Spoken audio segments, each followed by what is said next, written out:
And we are joined now by Christie Blatchford, author of Helpless, Caledonia's Nightmare of Fear and Anarchy and How the Law Failed All of Us. Nice to have you in this studio. Well, thank you. Nice It's been to be ages. here. Yeah, it's been ages since you were here. Okay, we're not going to assume, because we get a lot of new Canadians who watch this program who probably didn't even live in this province when all this took place. So we're not going to assume everybody knows what we're talking about.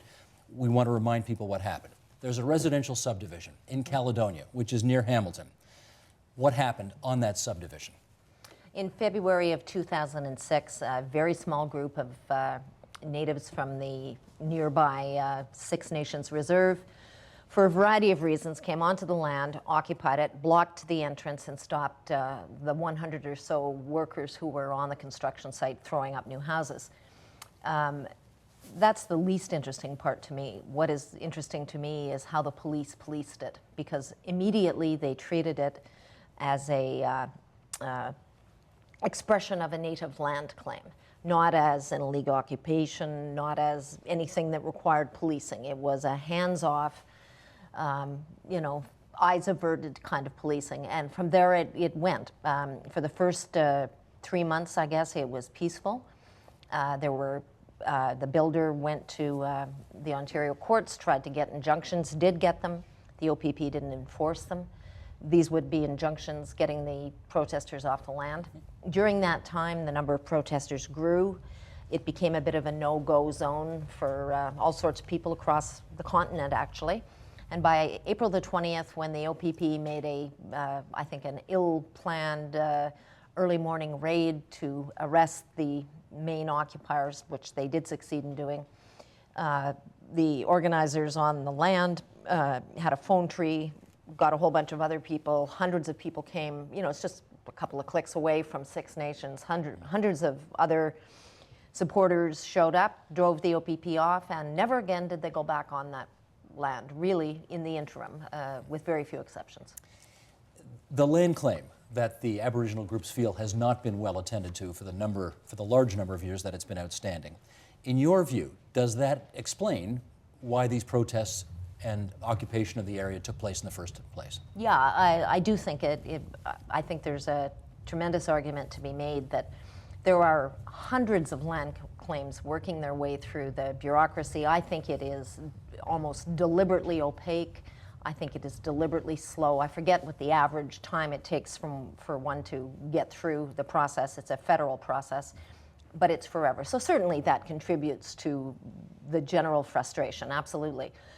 The problem is that in this particular case, on this particular piece of land, and I'm oversimplifying it hugely, this is not my area of expertise, and that's why I didn't write about it particularly in the book. In this particular claim, the Six Nations elected council has never said the land was improperly sold. What they've said is we didn't get enough money for it. We'll come back to this, because Okay. I got some stuff on this later Sure. on that will explain this more. Sure. The Confederacy, the traditional non-elected chiefs, on the other hand, say that their predecessors who signed the sale document were tricked, that it was meant to be a lease. So I believe, in my opinion, there's a lot of confusion internally within Six Nations itself about what exactly is the claim, but there's a overriding sense of grievance and wrong. Before all this happened, how well or badly did natives and non-natives get along in this area? Well, I think in hindsight, people put an awfully glossy shine on it, but I think in truth, it was a very functional community. Natives and non-natives intermarried. They're all even the former mayor has relatives from Six Nations. Everybody does. They played hockey together. It was not perfect, but it was pretty damn good. And I think, to be honest, it's probably on its way back to reaching that state again, not because of anything the Ontario government has done or any of the BS negotiators who have been, largely ineffective, but rather because most people are people of goodwill on both sides of this area. After a while, it became apparent to many people that the police were policing this situation vis-a-vis the Aboriginals in a particular way. And I guess one of the things that your book has tried to figure out is, why did that take place? So let's see if we can figure this out. Was there a directive from the Ontario government at any point in this drama to the Ontario Provincial Police saying, lay off the Aboriginals, we don't want any trouble here? Not to my knowledge, though I am not sure it does not exist. I didn't have time to do the Freedom of Information request as I was writing the book. It was on a tough deadline, but I'm optimistic that one day I'll know the answer to that. But in a general way, and here I defer to John Tory, who was the leader of the provincial Conservatives at that time, and who was raising the Caledonia question in the House every day. And he says there are ways that your boss can make you understand perfectly well what he wants you to do without ever putting it in writing or telling you what to do. And we all have that, you know. When my boss wants me to do it a certain way, I know. He gets all terse and quiet. And he doesn't have to put it in a memo. He certainly doesn't. And so Mr. Tory's view is that that's probably at minimum what happened in this case. The Ontario government, remember, the Dalton McGuinty government, raised Ipperwash, which is the biggest previous occupation that went wrong in this province. At Ipperwash, a native occupier named Dudley George was shot to death by a member of the OPP. 1995. 1995. Just a few months after the Mike Harris government was elected. So they didn't have a lot of experience in this, is the point I guess I'm making. Yes. No, they didn't. And but, you know, there was a protracted... Every day the Liberals got up, they were then in opposition, they got up in the House and said, Mr. Premier, to Mike Harris, when are you going to call an inquiry into Ipperwash? Questions every day. They hammered them on it. And it was certainly, I think, one of the horses on which they rode to electoral victory. It was certainly one of the promises Mr. McGuinty made. So he gets elected. Sure enough, he calls the inquiry. That inquiry down the road near Sarnia is going on even as this occupation starts.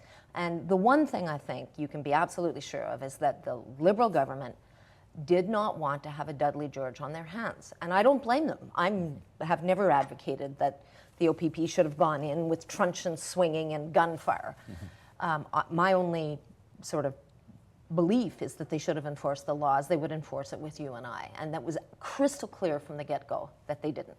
Okay, again, they didn't because we're not sure there's a memo out there, but a directive. There's certainly political in the air. Is it possible, though, that the police could have come to that determination Yes. anyway without any political direction? Yes, it is, because at the time the OPP commissioner was Gwen Boniface, who had made her bones on, you know, promoting Aboriginal policing, which is a good thing.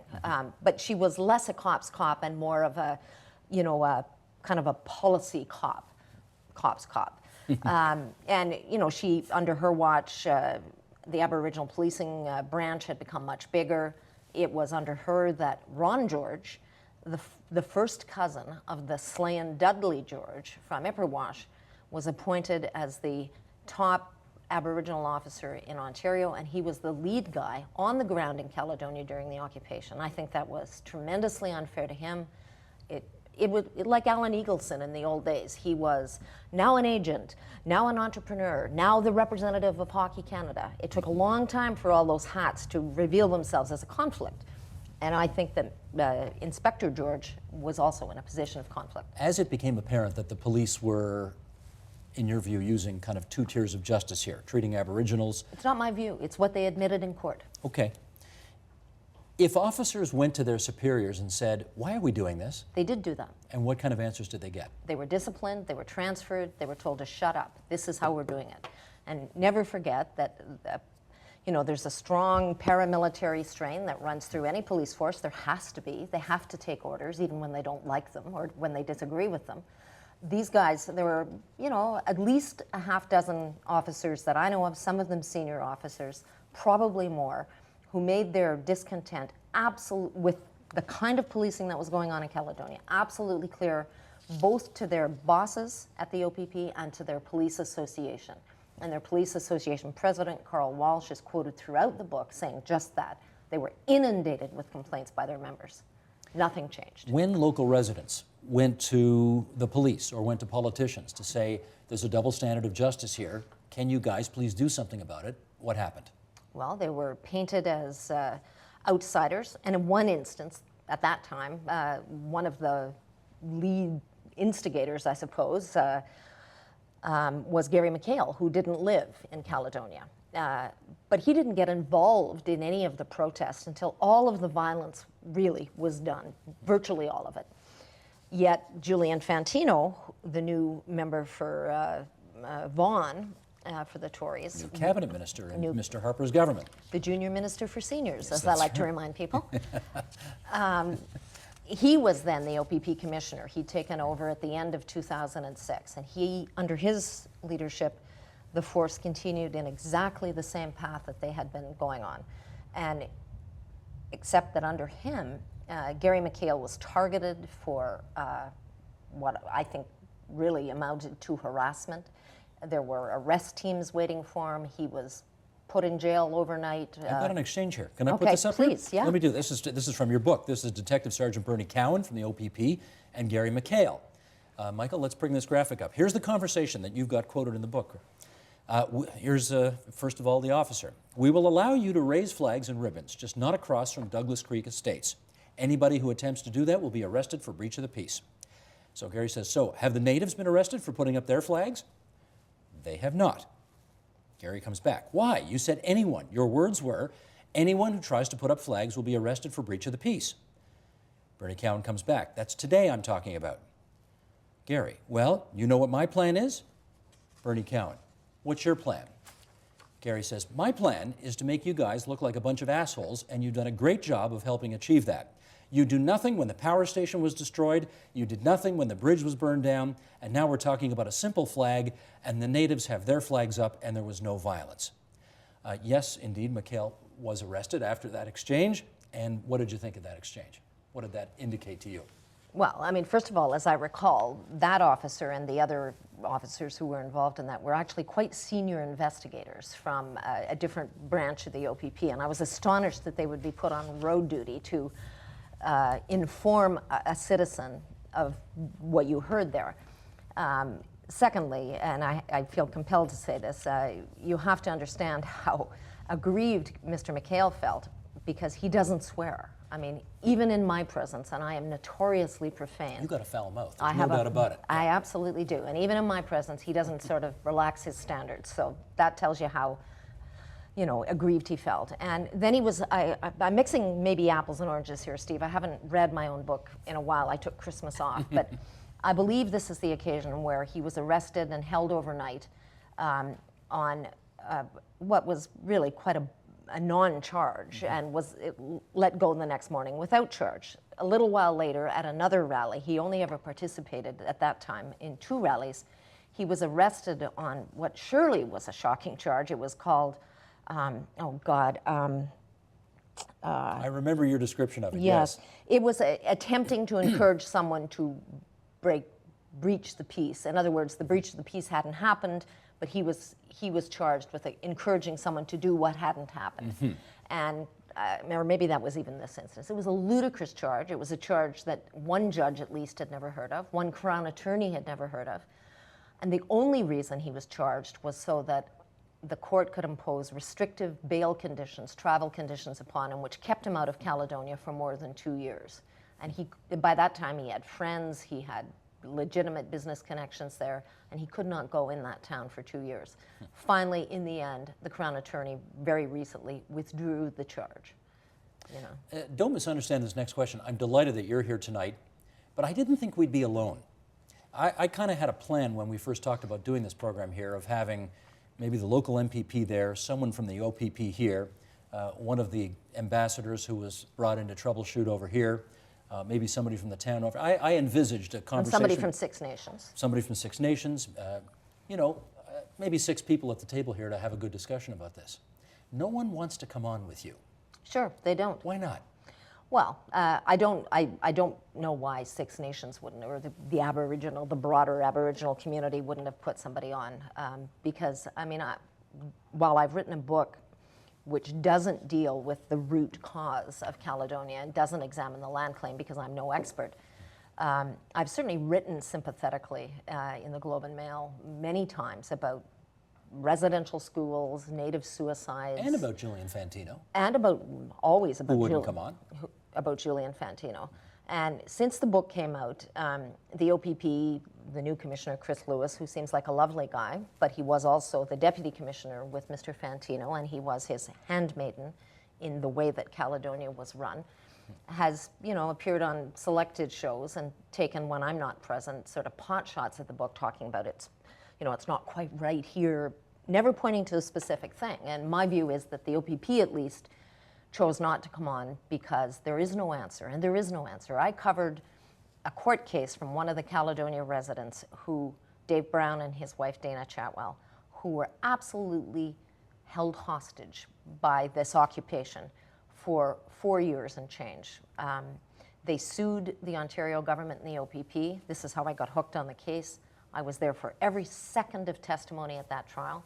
And I can tell you the lawyers for the Ontario government began by essentially saying, look, this isn't about an occupation. We treated this as a land claim, period. That means it was, yes, it was different policing. Yes, we didn't make immediate arrests. We didn't do all these other things because it was a land claim. It's special, it's separate, and I don't buy it. And I know that they have no answer for what's in the book, actually. One of the ironies of this is that the Six Nations, many Six Nations, were also inconvenienced and absolutely, and during the subjected to Crucibles. intimidating forces. Right. And yet, was there an opportunity for their leadership to play a role in bringing this to a more peaceful settlement sooner? Well, yeah, there probably was, but their leadership, and I remember the current Six Nations chief, Bill Montour, telling me that he could see this already was going to be used as a rationale by various governments, federal and Ontario, for why nothing got fixed on this reserve. Because there are two groups of government. There's the elected council, there's the hereditary council.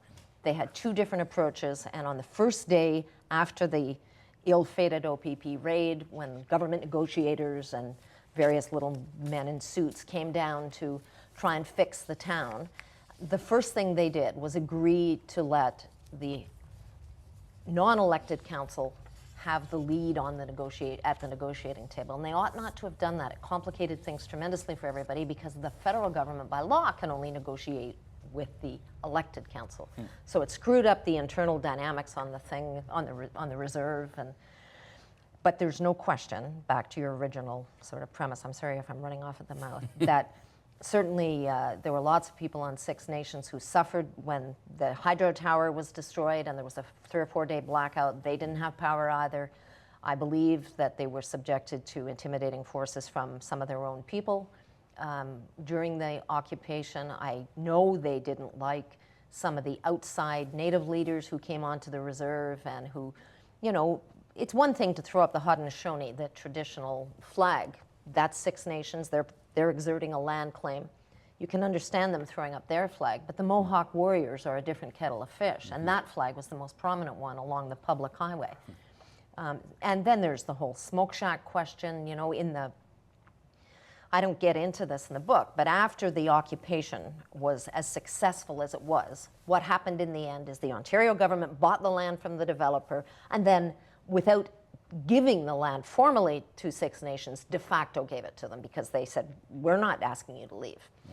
So the developer got their money back. They're Yep. happy to be rid of it. Yep, well, not happy. I think they were very troubled by the decision they had to make, but they had to make it to save themselves. Yeah. The Ontario government, in an effort to bring this thing to a more peaceful conclusion at one point, sent in some pretty heavy hitters. Yep. Former Premier David Peterson was sent in. The only guy who worked for free, I should point out. Former Cabinet Minister federally, Jane Stewart, was sent in. Former federal Cabinet Minister Barbara McDougall was sent in. Did any of them have any luck achieving anything? Well, I think Mr. Peterson got, after the ill-fated OPP raid, the natives threw up barricades all over town, blocking the public highway, blocking one of the bridges, blocking rail lines. It was very tense. During that time, the 450 people who live right around Douglas Creek Estates, which is the name of the site, were suddenly subjected to arbitrary search and seizure by native security guards, subjected to having to show native-issued passports. I mean, these are just the laws that were broken, all of which the OPP watched as it happened and did nothing. So the barricade period, I think, if memory serves, was about 3 weeks. And I think what Mr. Peterson accomplished, and he did this by giving away, by having Ontario agree to give away another section of land somewhere else to Six Nations, he got the Native leaders to agree to take down the barricades.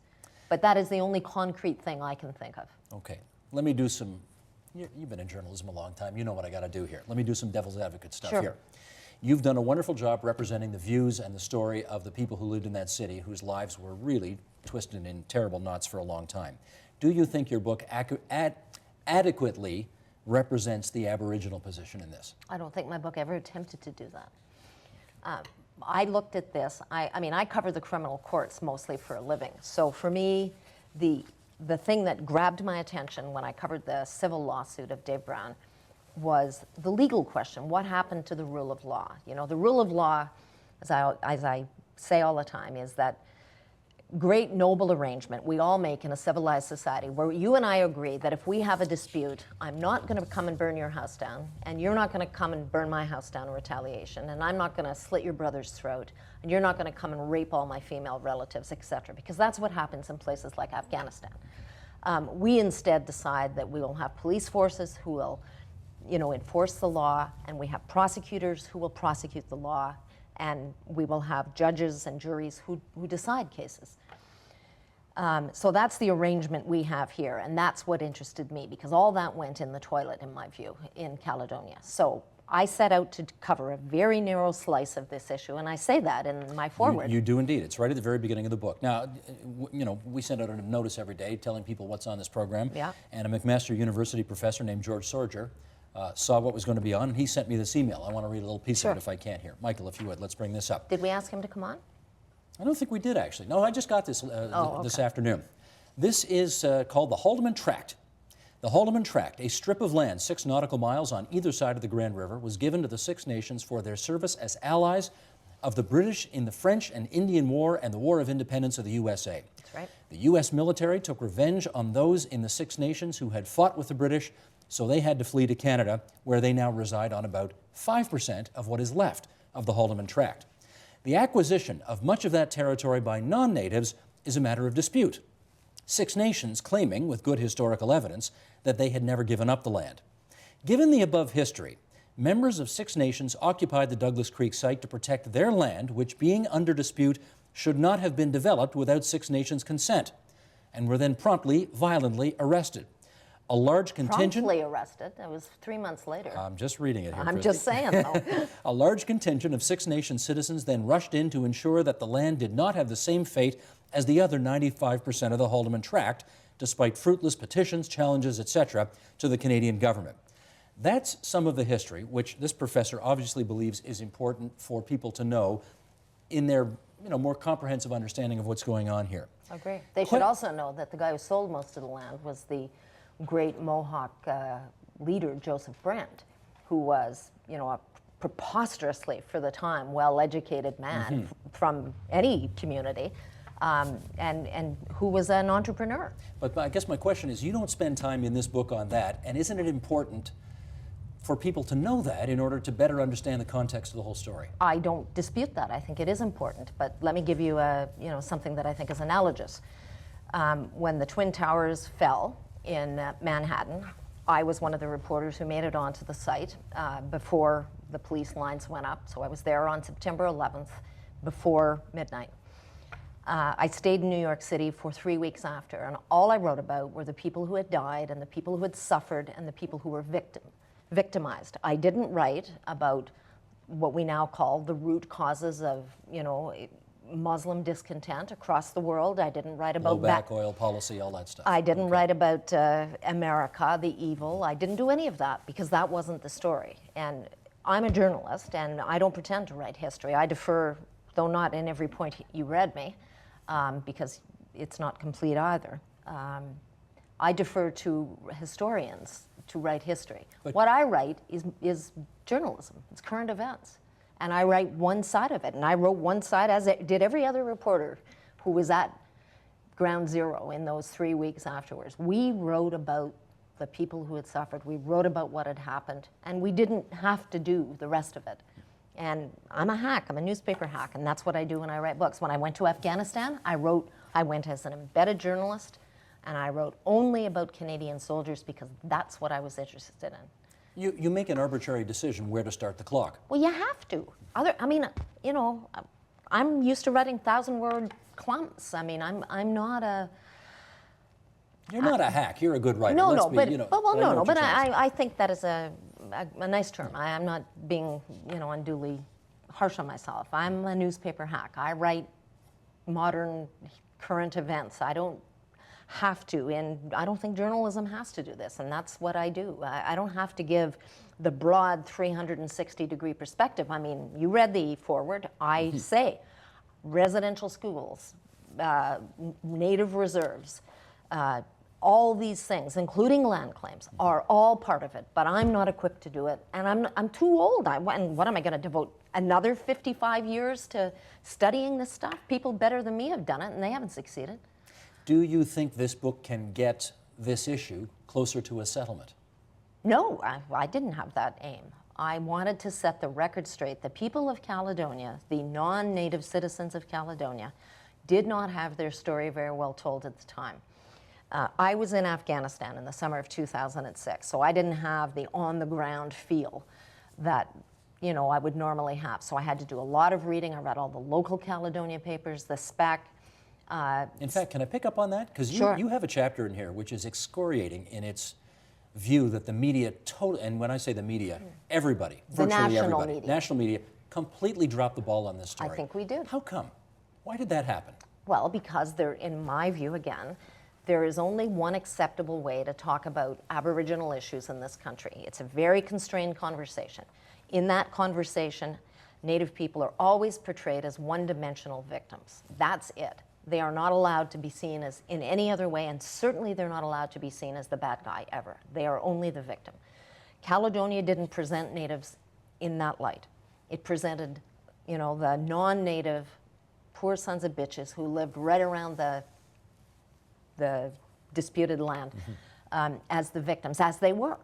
As the OPP lawyers admitted in court, they were. Yes, we're not contesting that. Yes, that happened. There were arrests, but they were made months, years down the road, etc. So when this thing erupts, and why wasn't there more coverage? There were burning bridges, piles of tires. It had everything. David Peterson described this to me was, imagine the devil held a party and called all his friends. Yeah. He said that's what it was like. Yeah, it was pretty awful. And there were, but the OPP, which for the first 4 or 5 months of the bloody thing, their front lines, which were right across right by the barricades, keeping the Native occupiers and protesters apart from the townspeople who were rioting by this point. They were so enraged at the OPP. Mm-hmm. The OPP always faced only the townspeople. They put their backs trustingly to the Natives, which was ridiculous. Virtually all the violence had come, all the major violence had come from the Native side, which was, constrained. People couldn't get to it except for the Natives. And B, it goes against every training of every tactical response team in the world, which says that you have to be prepared for the threat to come from either side. So half of you face this way and half of you face that way. I mean, that's why the townspeople were mad. Now I've lost the train of my thought because I have a simple mind. We got a few minutes left, and I want to tackle a couple of other things. Those of us who remember Oka, which I think was 1990. I was at Oka briefly. You were at Oka, so you remember the image of the Canadian Forces soldier and the Mohawk warrior. Yep. Nose to a centimeter apart, I was going to say, and that was the iconic image of that conflict. Yep. Was there a similar image for this one as well, that people will just have burned into their brains? Those who actually did see it? For people who lived there, absolutely, and people who were well served by their local or regional media, yeah, there's all kinds of them. There's, Michael Laughing standing on a blockade holding a Mohawk Warriors flag. He's an interesting story because he was actually a iron worker at 9/11 who did some really heroic service there. I mean, it's just amazing. Or for Toronto and Ottawa viewers and readers, the iconic image would be the peaceful day when Michael Laughing, now in his beautiful traditional headdress, is seen with a non-native member of Caledonia as the barricades come down. That was the image that, I think Toronto, Ottawa wanted to see, the happy coming together and forget the violence. So, but the people who lived there, they have millions of, Dave Hartless, who's a Hamilton regional police officer, would tell you it might be the day that somebody had loosened all the lug nuts on his wife's minivan and a wheel came flying off. This is in the middle of the conflict. Or the day he spotted essentially it was a sniper. It was a masked native kid up in the tree line at the back of his house with a rifle across his knees. You know, the Roushers who lived on the 6th line would tell you it was the day that the natives drove the OPP off the reserve with their tails between their legs, and they looked at each other and said, "We've lost. We know it's over." And the OPP didn't police that line for the next 4.5 years, something like that. It's astonishing stuff. Last minute here. The Ontario government can say that after this whole thing is said and done, no one died. That's what they do say. And No one died. And therefore, unlike the previous dispute at Ipperwash, our policy, as much as you might not have liked it, kind of worked. What would you say? I disagree. I think the reason no one died was because of the restraint shown certainly on the part of people in Caledonia and the ordinary folks who live on Six Nations. Of course, some of them may have supported the occupation, but the law-abiding citizens of Six Nations and the law-abiding citizens of Caledonia continued to be law-abiding, and particularly trying it was for the non-natives, because everything they held dear, all the laws they believed in, as Toby Barrett, their MP, says, you know, they always thought when the shit hits the fan and you need your government will be there, and instead the government was the first out the door. So yes, no one died, and everyone is glad for that, but it was a function of the strength of the ordinary Joe, and there was no policy that came from the OPP or the government. Book is called Helpless, Caledonia's Nightmare of Fear and Anarchy and How the Law Failed Us All. Christie, it's good of you to spend so much time with us tonight. Oh, it's Thanks been so a much. pleasure. Thank you.